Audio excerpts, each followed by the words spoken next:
पीर की शाम को, परसों शाम को मैं एक टेलीथॉन करूंगा, पैसा इकट्ठा करूंगा इंशाल्लाह। सारे जो पाकिस्तानी इधर भी रहते हैं और जो बैरून मुल्क पाकिस्तानी हैं, और वो पैसा इकट्ठा करके हम हुकूमतों के, पंजाब और पख्तूनख्वा की हुकूमतों का फंड, उधर पैसा इकट्ठा करेंगे और उसके ऊपर सानिया निश्तर, जिन्होंने बड़ा कामयाब प्रोग्राम किया था जब कोरोना के दौर में हमने एक एहसास का प्रोग्राम किया था, सारी दुनिया ने उसे माना था, इंटरनेशनली रिकग्नाइज किया था एहसास प्रोग्राम। उसी सानिया निश्तर को हम इस फंड के ऊपर बैठाएंगे, कमेटी नीचे होगी, और जिधर जिधर भी पाकिस्तान में कोशिश करेंगे कि जिधर जिधर लोगों को जरूरत है उधर हम उसके मुताबिक, कि जिधर मुस्तहिक लोग हैं उसके मुताबिक हम ये फंड देंगे। तीसरी चीज, हमें आगे से इसकी प्लानिंग करनी है। एक तो अल्लाह का इम्तिहान है, ये तो हमारे ऊपर आया, इसके ऊपर तो कोई कुछ नहीं कर सकता, लेकिन जो हम कर सकते हैं, अब जेलम के लोगों ये सुनो, हम क्या कर सकते हैं? हम डैम्स बना सकते हैं, और मुझे ये फख्र है कि हमने अपने 3.5 साल में 10 डैम शुरू किए पाकिस्तान में।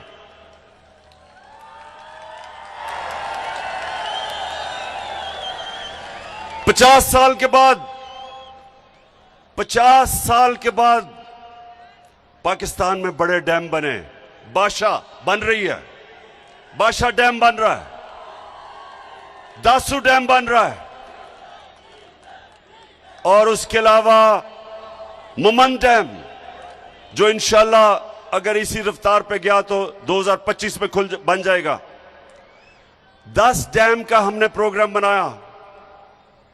इससे क्या होता है? जब आपके पास डैम होते हैं तो जब पानी आता है, जब बारिश आता है तो पानी आता है,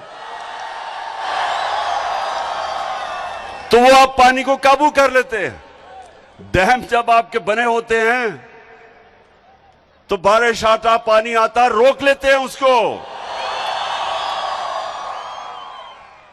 और वो पानी बजाय तबाही करने के वो एक नेमत बन जाती है।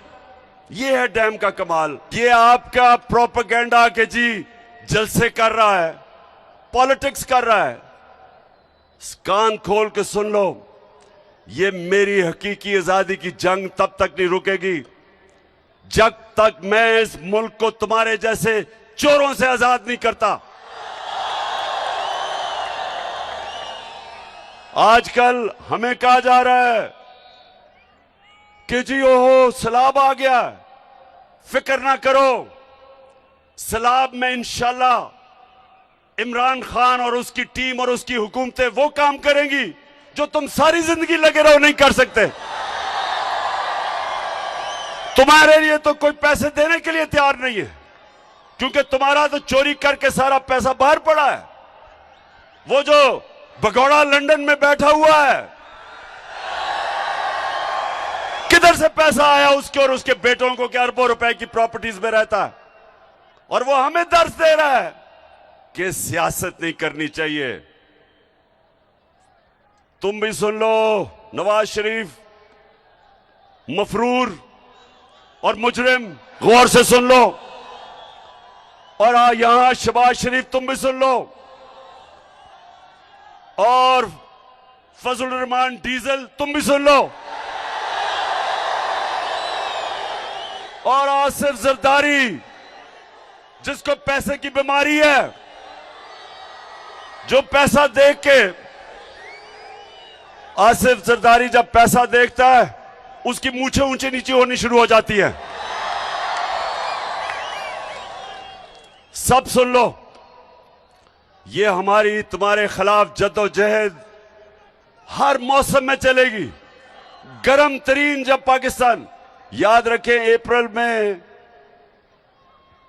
अप्रैल के महीने में एक ऐसा हफ्ता था कि दुनिया में सबसे गर्म मुल्क पाकिस्तान था, सबसे ज्यादा गर्मी पाकिस्तान में थी।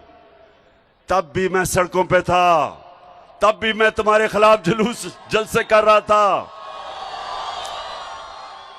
गर्मी हो या बारिश हो, पिछले दिन बारिश हो रही थी तब भी जलसे कर रहा था।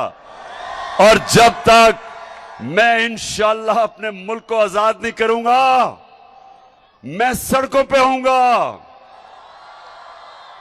मैं अपने लोगों को भी बचाऊंगा, जद्दोजहद करूंगा। सैलाब में जो मुतासरीन हैं उनके लिए भी करूंगा।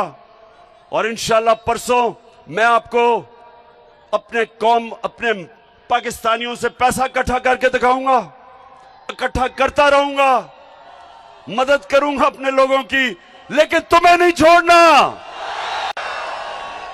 क्योंकि हमारा मुल्क, जब से ये दो खानदान आए हैं डाकुओं के, आपको पता होना चाहिए कि इनके आने से पहले सारे बर्रे सगीर में पाकिस्तान सबसे आगे था। हमारे इकोनॉमिक इंडिकेटर्स सारे बर्रे सगीर से सबसे आगे थे। सारे बर्रे सगीर में हम सबसे आगे थे। हिंदुस्तान से जब मैच खेल के मैं पाकिस्तान आता था, और अल्लाह का शुक्र है वो हमें जिता के लेके आता था पाकिस्तान हिंदुस्तान से, तो जब मैं वापस आता था तो मुझे एहसास होता था कि गरीब तरीन मुल्क से मैं अमीर मुल्क में आ गया हूं। पाकिस्तान आगे था इन सब से। फिर ये दो डाकू खानदान इस मुल्क पे मुसल्लत हुए।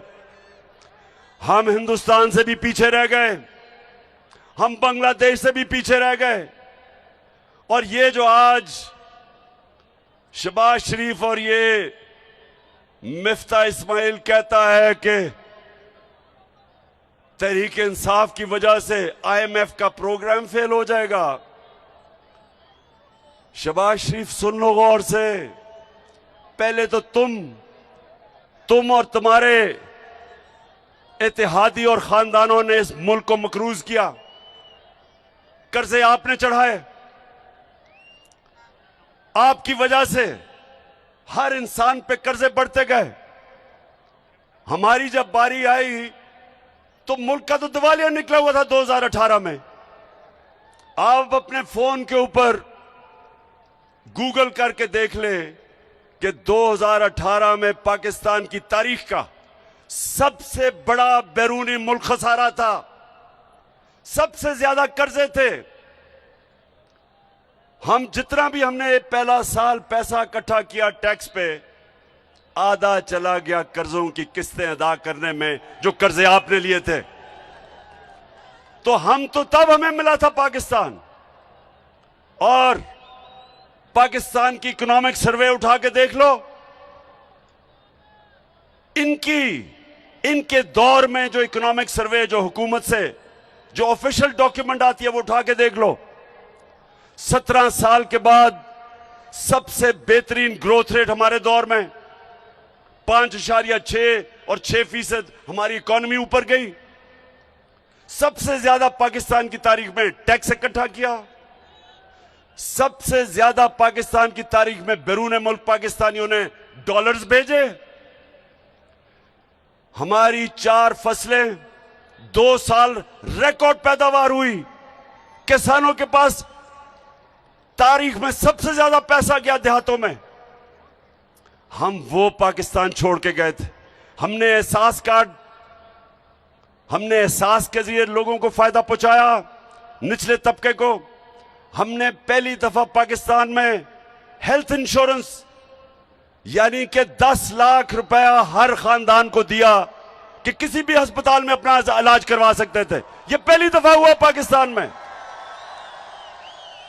और इस दौर में, और हम छोड़ के जाते हैं अप्रैल में, आप साजिश करते हैं, बैरूनी मुल्क साजिश करके गवर्नमेंट गिराते हैं और 4 महीने के अंदर मुल्क का दिवालिया निकाल देते हैं, मजीद कर्जों का रिकॉर्ड तोड़ देते हैं, रुपया गिर जाता है। रुपया एक दफा तकरीबन 250 रुपया डॉलर पे पहुंच गया। आज भी सबसे ज्यादा इस वक्त डॉलर महंगा है। इसका मतलब महंगाई सबसे ज्यादा महंगी है।